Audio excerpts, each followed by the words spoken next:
किसानों के लिए आज कल भारत सरकार ने हमें एमएसपी पर खरीद के और भी कुछ जिन्सों के लिए अनुमति दिया है। तो जो पिछली कैबिनेट हुई थी उस कैबिनेट में मैंने आपको बताया था कि गेहूं की खरीद राज्य सरकार कराएगी और 2585 रुपए प्रति क्विंटल की दर से गेहूं का भुगतान किसान को किया जाएगा। उसी कड़ी में आज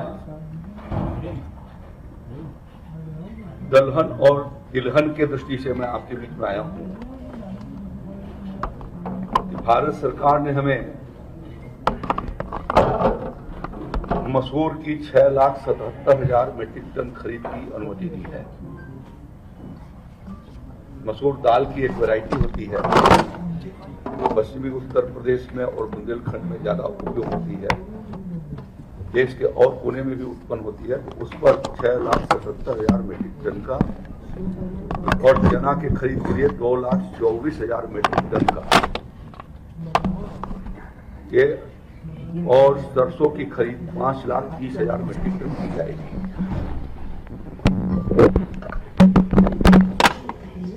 चना का एमएसपी 5875 रुपए प्रति क्विंटल होगा। मसूर की एमएसपी 7,000 रुपए प्रति क्विंटल और सरसों का 6200 रुपए क्विंटल होगी।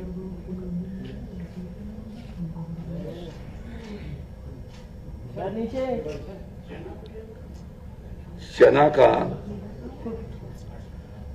खरीद 2,24,000 मीट्रिक टन, मसूर का 6,77,000 मीट्रिक टन। यह हमारा प्रयास होगा कि हम खरीदें। हमने इसके लिए डिमांड किया था भारत सरकार से और उन्होंने हमें अनुमति दी है।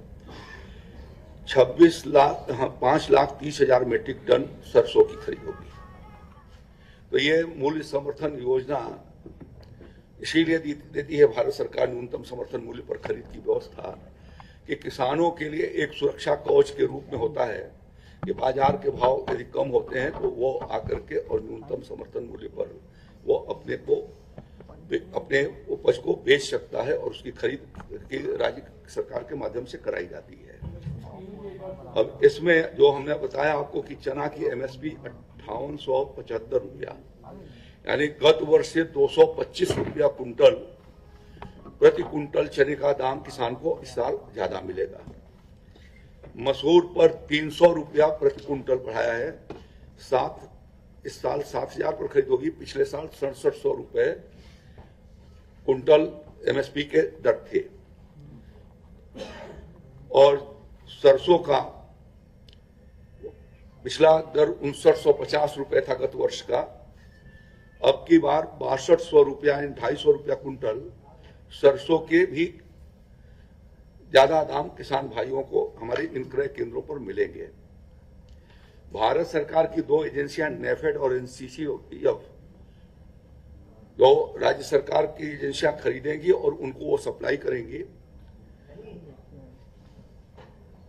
राज्य सरकार की एजेंसी होगी PCF, Uttar Pradesh cooperative federation, जैफेड, food, jute और एग्रीकल्चर फेडरेशन, यूपीएसएस और हैफेड, ये 4 एजेंसियां राज्य सरकार की खरीद करेंगी और उनको 5 एजेंसियां करेंगी, पीसीयू भी होगा उसके साथ।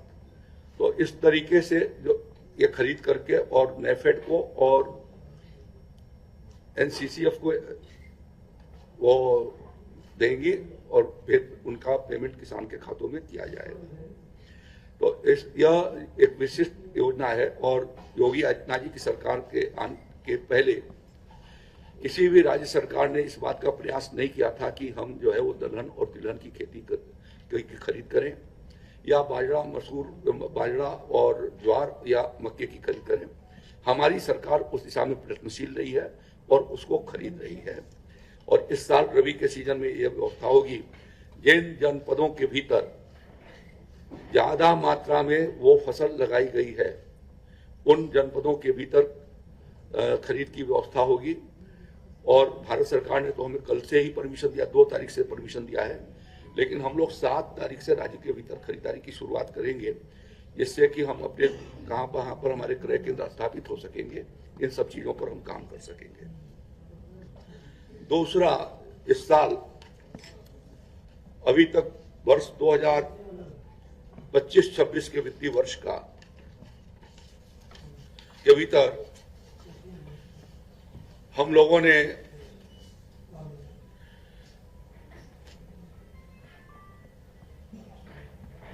₹5400 करोड़ रुपए अब तक व्यय कर दिए हैं। इसके अतिरिक्त प्रधानमंत्री फसल बीमा योजना में 303 करोड़ रुपए और विंड्स स्कीम के भीतर, जिसके भीतर सभी विकास खंडों में ऑटोमेटिक वेदर स्टेशन लग रहे हैं और ग्राम पंचायतों में ऑटोमेटिक रेन गेज लगाए जा रहे हैं, तो उनके ऊपर 85 करोड़ रुपया। तो इस तरीके से ये बजट प्राविधान में तो प्रधानमंत्री फसल बीमा योजना थी, लेकिन हमने एक कंडीशन भारत सरकार ने 3-4 ऑप्शन बीमा कंपनियों के पास रखे थे कि यदि 80% से ज्यादा से कम का नुकसान आता है तो वह जो हमारा बजट की धनराशि होगी वो बीमा कंपनी हमको वापस कर देगी।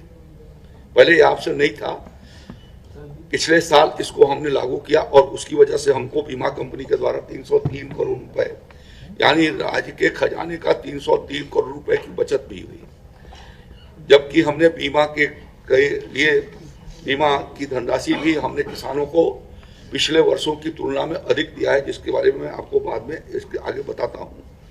तो इस तरीके से कुल 5788 करोड़ 52 लाख रुपए आज सुबह तक हमारी कृषि विभाग ने खर्चा किया है, जो अब तक का एक रिकॉर्ड है। जब से कृषि विभाग प्रारंभ हुआ, ऋणमोचन के 2 वर्षों को छोड़ दीजिए तो सर्वाधिक, चूंकि उसमें ऋणमोचन का धनराशि गई थी, उसके बाद योजनाओं पर जो खर्च हुआ है, ये पहला मौका है जब कृषि विभाग अपने बजट का 82.91% अपना खर्चा कर रहा है। तो यह एक अपने में एग्रीकल्चर डिपार्टमेंट की उपलब्धि है। और हमारा जो बजट प्रावधान था 7051 करोड़ रुपए का, स्वीकृतियां हमारी 1829 और ये 303 और 85 और प्लस कर लीजिए तो उतने की हुई, और हम लोगों ने उसमें 5788 करोड़ रुपए अपने व्यय किए। तो यह एक बहुत बड़ी सफलता है। ओवरऑल जो हमारा बजट था, उस बजट के भीतर जिसमें नॉन प्लान भी रहती है, उसमें भी हम लोगों ने स्वीकृति के सापेक्ष 86.56%, यानी ओवरऑल मिला दिया जाए तो ये लगभग 88% से ज्यादा हमारा खर्चा ये हो पाया है। यह एक उत्तर प्रदेश के कृषि विभाग के इतिहास का में यह एक अपना ये स्वर्णिम एक यह उल्लेखनीय उपलब्धि है।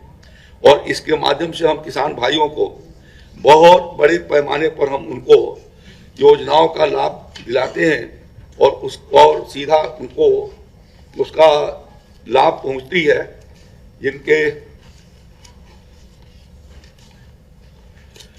और उसका उल्लेख भी मैं थोड़ा सा कर देना चाहता हूं कि इस साल हम लोगों ने 11,25,000 किसानों को 50% अनुदान पर बीज उपलब्ध कराया है और 314 करोड़ 31 लाख रुपए उनके खातों में अनुदान के रूप में कृषि विभाग उनको भेजा है।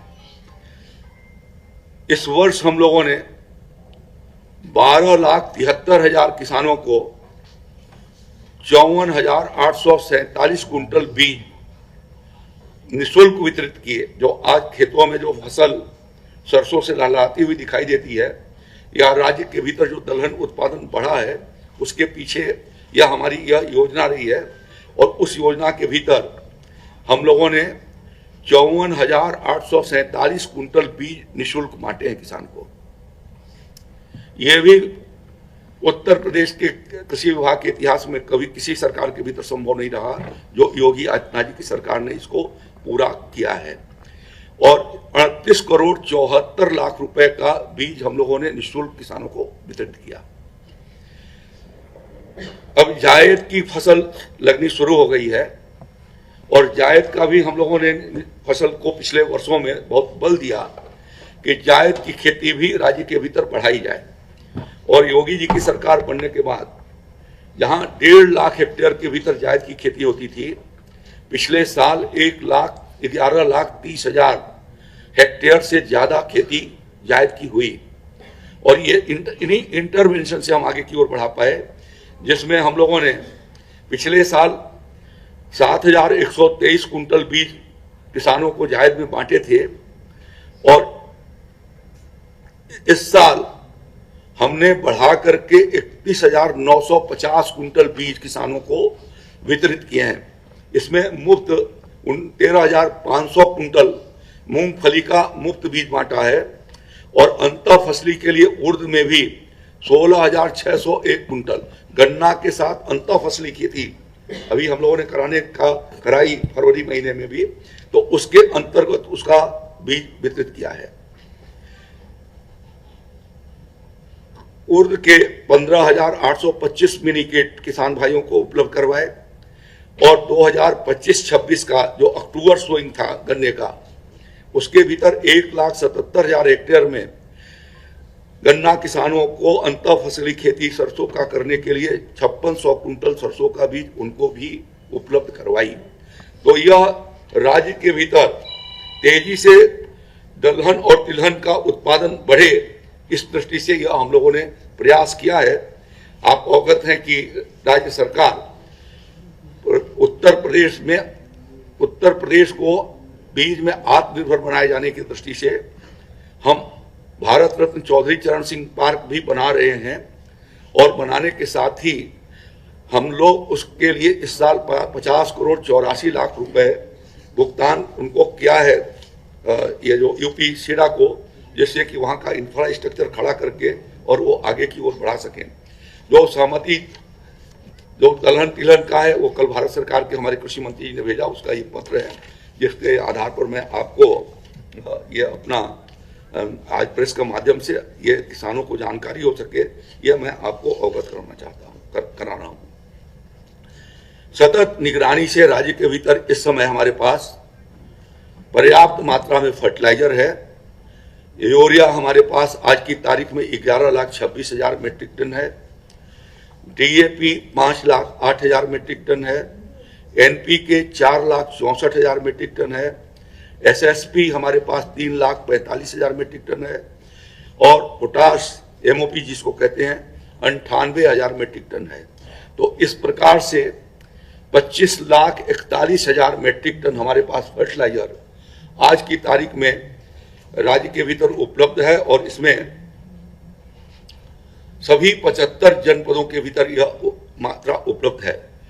गत वर्ष इस अवधि में हमारे पास 20,33,000 मीट्रिक टन फर्टिलाइजर था, जिसमें यूरिया 52,52,000 थी, DAP 12,04,000 मीट्रिक टन था, NPK 2,35,000 मीट्रिक टन था और SSP 2,67,000 मीट्रिक टन था और MOP 75,000 मीट्रिक टन था। जो पॉस से वितरण किया गया है फर्टिलाइजर इस साल, वह इस रबी सीजन में हम लोगों ने 63,34,000 मीट्रिक टन, कल तक हमने 63,34,000 मीट्रिक टन पॉस मशीन के माध्यम से फर्टिलाइजर उपलब्ध कराया। भारत सरकार ने हमें 66,58,000 मीट्रिक टन दिया था, उसमें से 63,34,000 मीट्रिक टन हम लोग ने किसानों को 2,98,00,000 किसान को पॉश मशीन से उपलब्ध कराई है। तो एग्रीकल्चर डिपार्टमेंट का सारा काम आज डिजिटल माध्यम से चल रहा है और इससे हर किसान के डिटेल्स की भी जानकारी हमारे पास प्राप्त हो जाती है और किसान को जो एक हम लोगों ने उसके लिए मानक भी तय कर रखा है वैज्ञानिकों से विचार विमर्श करने के बाद कि प्रति हेक्टेयर अधिकतम कितना डीएपी कितना यूरिया का उपयोग होगा, डीएपी या और फास्फेटिक फर्टिलाइजर मिलाकर के 5 बैग और यूरिया 7 बैग यह अलाउ है, जिसके माध्यम से किसान अपने जोत के मुताबिक उसके अनुपात में वो वहां से प्राप्त कर सकता है। कोऑपरेटिव सेक्टर के पास जो हमारी आज की जो फर्टिलाइजर जो मैंने बताया उपलब्ध है, उसमें से जो आपको जानकारी है 12,52,000, उसमें सहकारिता क्षेत्र के पास 3,95,403 मेट्रिक टन यूरिया उनके पास उपलब्ध है। निजी लाइसेंसियों के पास 7,26,039 मेट्रिक टन है। कुल 11,23,064 मेट्रिक टन यह वहां पर उपलब्ध है। इसी तरीके से डीएपी सहकारिता क्षेत्र के भीतर 2,42,364 मेट्रिक टन और प्राइवेट के पास 2,69,016 मेट्रिक टन, कुल 5,11,380 मेट्रिक टन ये हमारे पास, जैसा मैंने बताया कि आपको उपलब्ध है। और एनपी के भी सहकारिता क्षेत्र के पास 1,61,338 और निजी क्षेत्र के पास 3,06,21 मेट्रिक टन, कुल 4,64,959 मेट्रिक टन है। तो हमारा ये प्रयास है कि हम खरीफ के तैयारी की दृष्टि से यह हमने एडवांस जो है अपने पास स्टोर करके रखा है, जिससे कहीं पर भी किसी किसान को पैनिक या अफवाहों के भीतर जाने की जरूरत नहीं होगी। तो उन्हें आवश्यकता के अनुरूप वो फर्टिलाइजर उपलब्ध होते रहेंगे। भारत सरकार के साथ मिलकर के हम लोगों ने निरंतर इस बात का प्रयत्न करते रहते हैं कि किसान को किसी तरीके की असुविधा न हो, और उसी के परिणाम स्वरूप इस साल हमारे पास ऐतिहासिक जो है वो फसल खेतों में लगी हुई है, जिसकी कटाई शुरू हो गई है। कल से गेहूं की खरीद शुरू हो रही है और एक हफ्ते के बाद हम लोगों ने जो बताया आपको कि मसूर का, चना का और सरसों की खरीदी भी हम शुरू कर देंगे। अरहर की आवश्यकता होगी तो अरहर के लिए भी भारत सरकार ने हमको परमिशन दिया हुआ है। हम अरहर का भी जहाँ पर जरूरत होगा तो हम वहाँ पर क्रय केंद्र स्थापित करेंगे। यह आपको निवेदन करना था, इसलिए